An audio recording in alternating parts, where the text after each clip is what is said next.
haven't got enough parking. So they took the sidewalks on Main Street, Moscow, Tverskaya, was turned into parking for cars, leaving 1 meter for people to still use the main street. So I said, I was invited up to the mayor, Sobyanin, and he said, what will be in your report? Yeah, this idea of parking on Main Street, I think that is not a good idea. I will mention it in my report. And then 2 months later, I was back in Moscow. There was no car parking on the sidewalks or Main Street anymore. They were gone. They're very efficient when they want to move over there. And then if you think that the Russians will forget the new rule, the mayor had a number of these cars which goes around and picks up your car, bring it to Siberia, where you don't know if you'll get it back. Very efficient. But just 1.5 years after we started in Moscow, I was back, we've been back a number of times, but then there had been happening miracles. I've never seen anything like it. This is Main Street, Moscow, Tverskaya. The old days with the parked cars and the 1 meter for the pedestrians. Now, all the cars are gone. There are benches all the way. The grey street has become green, and all the advertisements have come down, so you have the view in the street to Kremlin in the distance. It's a miracle, and they have even been able to take off their overcoats because of all the improvements. But it's a miracle that these things can happen. And actually, in Moscow, they've gone on and on with these improvements. The city was completely inundated with motor cars, and they have addressed a number of streets and have done many things, and many of the pedestrian crossings which were completely ruined, they have cleared it up. They have made now a parking system, and they are sure that it works. They have also started to put in bicycle lanes citywide. They still have the few guys offending, but they still have the mayor's car who take you to Siberia. So I was there in the spring this year. It was 2016. I was so surprised of how much of a difference it has made to this city in just 4 years. And also there was this monument of Corbusier, and I had to go over and tell him that all this about modernism, actually, you know, there was something which went wrong here, and he listened carefully. That's good. So now we have a situation where even the mayor of Moscow goes around the world and tells about the importance of having a livable city. And the mayor of Vilnius, he goes around and tell people not to park in his bike lanes. So we have a new situation. Things are changing. Even in Bucharest, in Romania, they have not really sorted out the problems yet, but they have my book, so very shortly I'm sure that they will have cleaned up Bucharest. End of story, but I have a little extra story. Comes here. The livability test. This is Mrs. Lan. She's employed in the Danish embassy in Vietnam in Hanoi. And I was out there to publish a book in Vietnamese. And then I met Mrs. Lan. She's just been in Copenhagen for a conference in the foreign ministry. And she said, oh, she kept saying to me and my wife, you must have a baby boom in Copenhagen. I went to Copenhagen, it was absolutely, you must have a baby boom. And we could say, baby boom? No, not at all. We have a reproduction problem. There will be no Danish people back there in 200 years. So we have no baby boom, unfortunately. But then I realized what she had experienced. That was a city where you saw a lot of children. And then I realized that when going around Copenhagen, you see a lot of children. You see that all these prams being dragged around by mothers and fathers, You see the kindergartens going on the sidewalks next to the bicycles. You see that 1/3 of all the families have a cargo bike, and it's full of kids. And this is my grandchildren, some of them. And so you see a lot of kids, and every time you see a bicycle, there will be 1, 2, and sometimes 3 children hanging on the bicycle. And when the children are 4 years old, all of them learn to bicycle, and that is very important. These are again my grandchildren, but they are very concentrated, and it's very important for a 4-year-old to be able to bike. And my daughters tell me that when they can bike, you can take them out in the traffic when they are 5 years old, and then you see the children in the kindergarten, they learn to bicycle. And when they are 4 years or 5 years old, you can take them all over the city if they are accompanied. And when they are 10 years old, they can go by themselves, which again, some of my grandchildren comes 8 kilometers to visit grandpa and grandma on their bike on their own, 10 years old. I think that's a very nice city when these things can happen. This is a Copenhagen lullaby. Soon he will be asleep. And so then comes my reflection here. If you see a city with many children present in the city, or many old people present in the city, it's a sure sign of quality and livability. So go out and watch for the children in your city. That's a good sign of whether you have made some quality. And with this, I'll say welcome to the 21st century.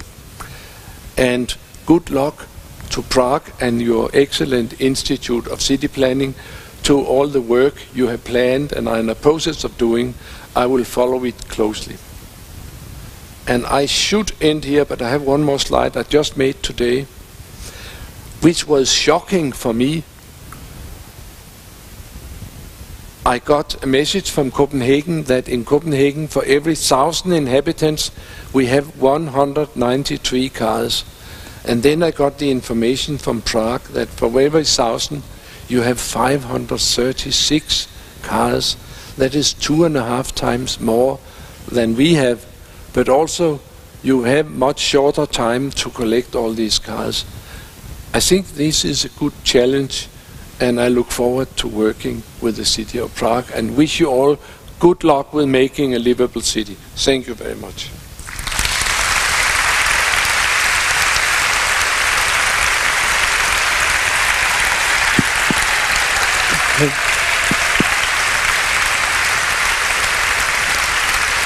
Thank you very much, Mr. Jangel.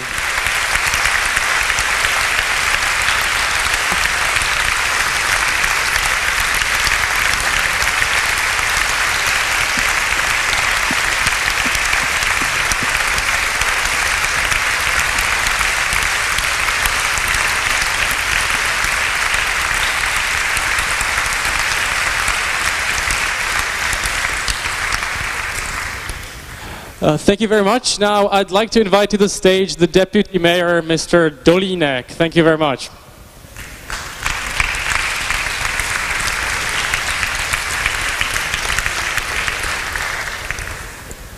Nice to meet you here in Prague. I think you should take this one. I think that I can do it later. Okay. Dobrý podvečer.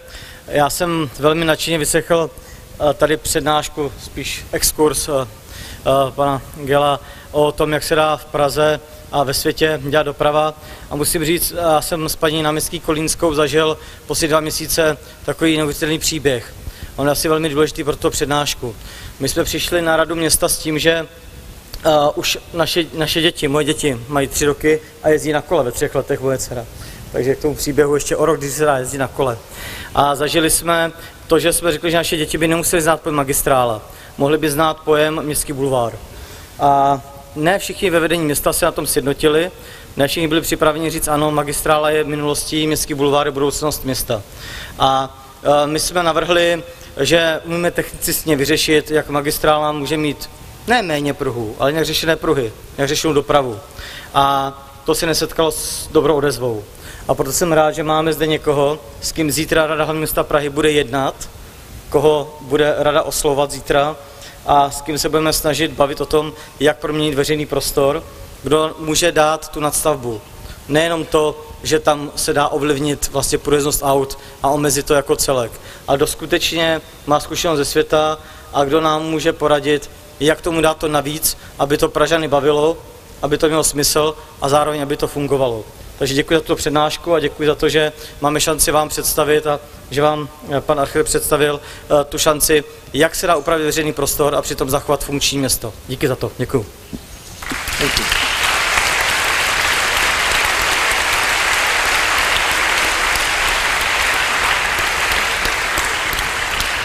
So now we have time to open the floor to some questions. So is there anyone who wants to go first? There should be some people walking around with microphones. So does this work? Or maybe I start with a question. I'm glad that you ended your presentation with an image of Prague or statistic of Prague. I know you've been here several times, and today you also had a tour of Prague a little bit. So my question is quite simple. Could you give us a specific example maybe of a positive public space where you said, wow, that is a good street, square or park? And again, what else should we focus on? What were some of the places that didn't live up to your standards? I'm not a strong believer in having firm opinions after 24 hours in a city. I've been here a number of times, but that would mostly have been as a tourist, and I haven't really had time to look carefully into a number of issues. So I will tell you an answer to your question next time when I come, when I've had time to study it a bit more carefully, and also my team has had time to go a little bit more into depth. I look forward to answer your question. So do we have any questions from the audience?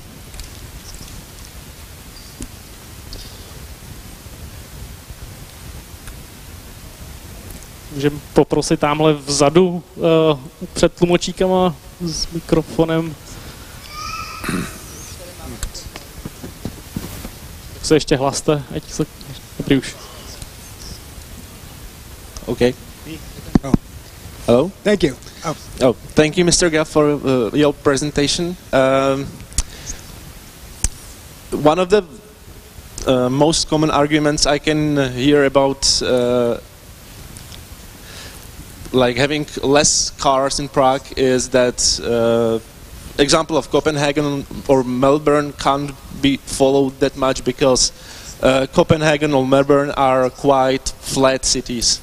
But Prague is a little bit hilly. So, do you have any example of city where whether somewhere in the world can people bike as much as in Copenhagen, and the city has the hillier landscape? I think it's it's important that it's not about bicycling or not bicycling. I just told you about the city of Copenhagen, what they have done because of their history and their topography, their climate. And in different cities it could be different solutions to making a livable city. The question you are taking up here about bicycling in a slightly topographical city, I think that in many cities we can see now that the electro bikes are used very much in overcoming some of this hilliness. So I've seen examples that things are changing because of the technology. And also if you have better gears on the bicycles and a few other things. I know of many. One of the strongest bicycle associations I know is San Francisco, where I didn't expect to have any bicycles, but there are a lot. But they know exactly where they can prevent the hills and go around in their own way. So, never say never. But it's important for me that it's not about bicycling. this thing. Actually, I'm always more interested in people, but I use these various, I tell what the traffic policy are in these various cities. And that's why I tell about the bicycles.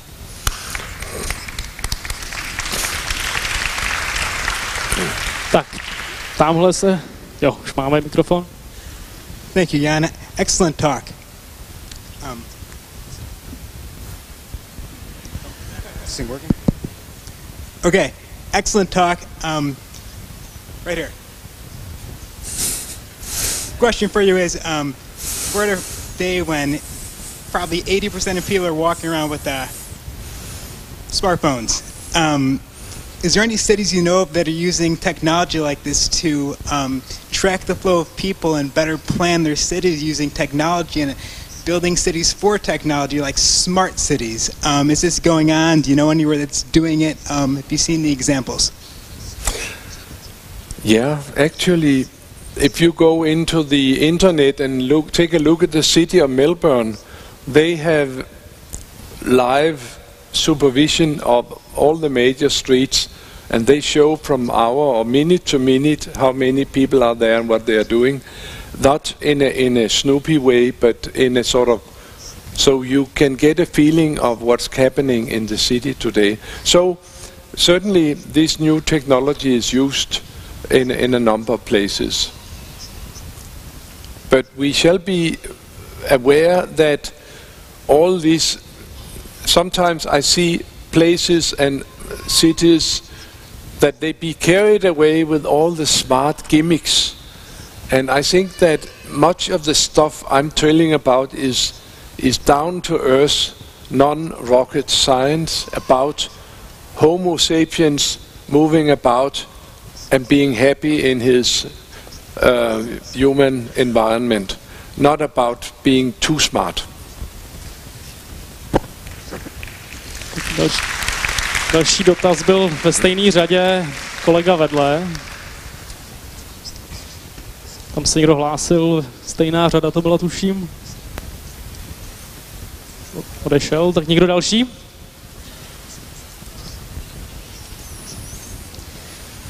I would like, maybe it's a question more for the IPR and the municipality, but what will be Jan Gel's task? Is it only Magistrala, change to Boulevard, which is very sexy, but we have terrible problems in all over the city, and yeah, thank you.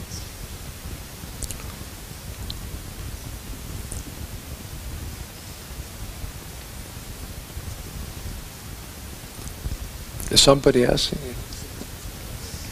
What was your task for Prague? Maybe I would say that to me it's not so important if it's that street or that square or that park. But to me it's always about that we have to change the way we think of cities, so that we have to change the mindsets, and then we can change the cities. And the mindset change is something about informing what other cities have done and what kind of knowledge we have today. And in this way, in Copenhagen, they say that in Copenhagen, all the politicians and all the planners, they have changed the mindset of themselves, so they think of city planning in another way as they did 25 years ago. So it's something about changing the way you look at cities and what problems you solve, and not about a specific street or specific area. Děkujeme. Tak máme čas ještě na jednu poslední otázku. One last question. I see you right there. Sorry, I have the microphone already. Okay, then 2 questions, I guess. Where are you?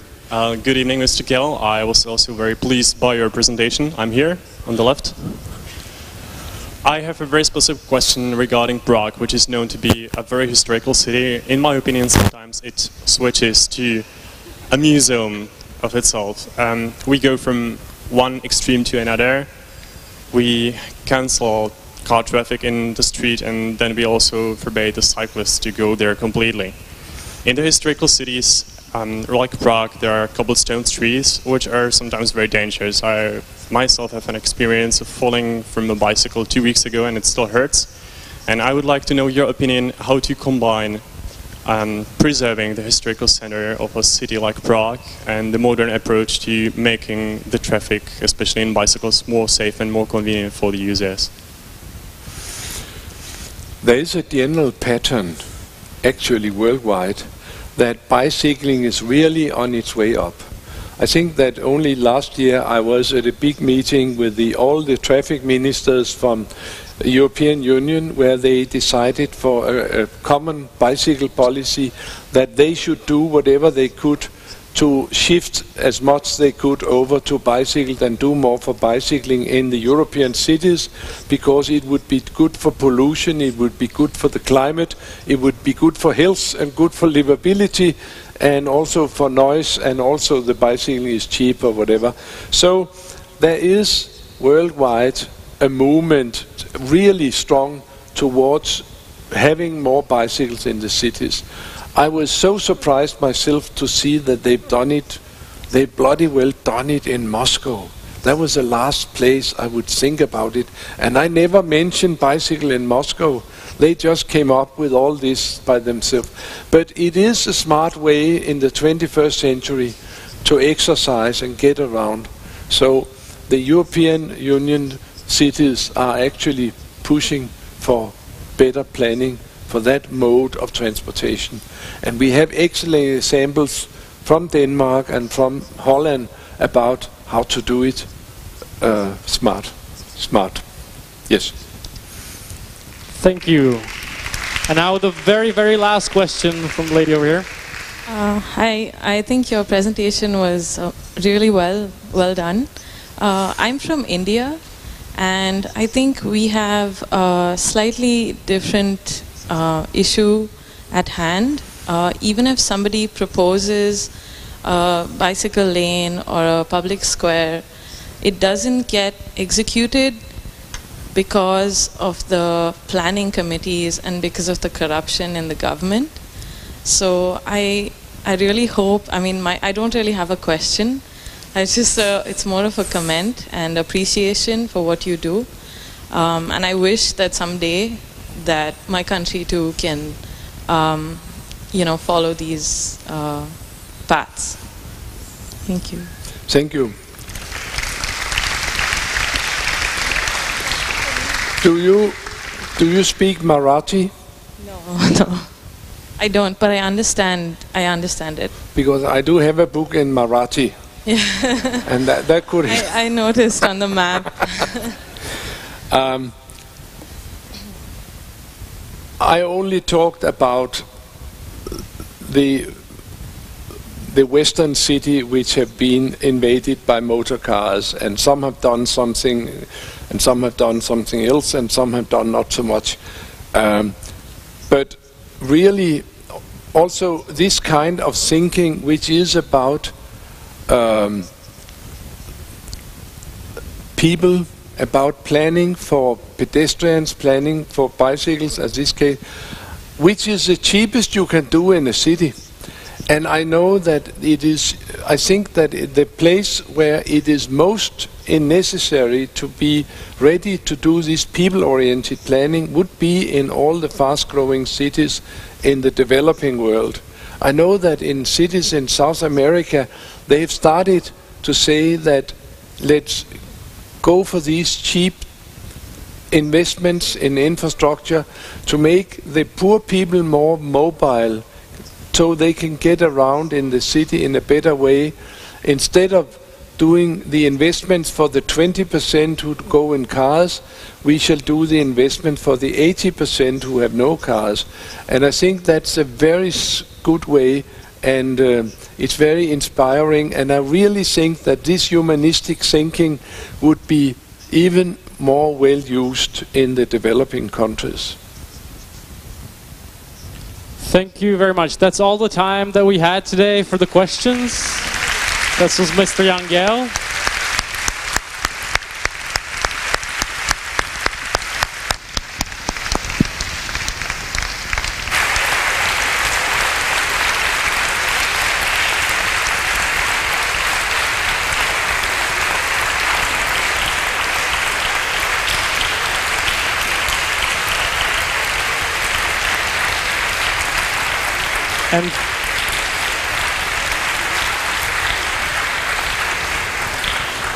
And again, thanks for us at the Prague Institute of Planning and Development. It's great to see so many people interested in city planning and public spaces. If you're interested in an autograph by Mr. Gale, he'll be right outside in a few minutes. So you can also perhaps ask any other questions that you might have. Thank you.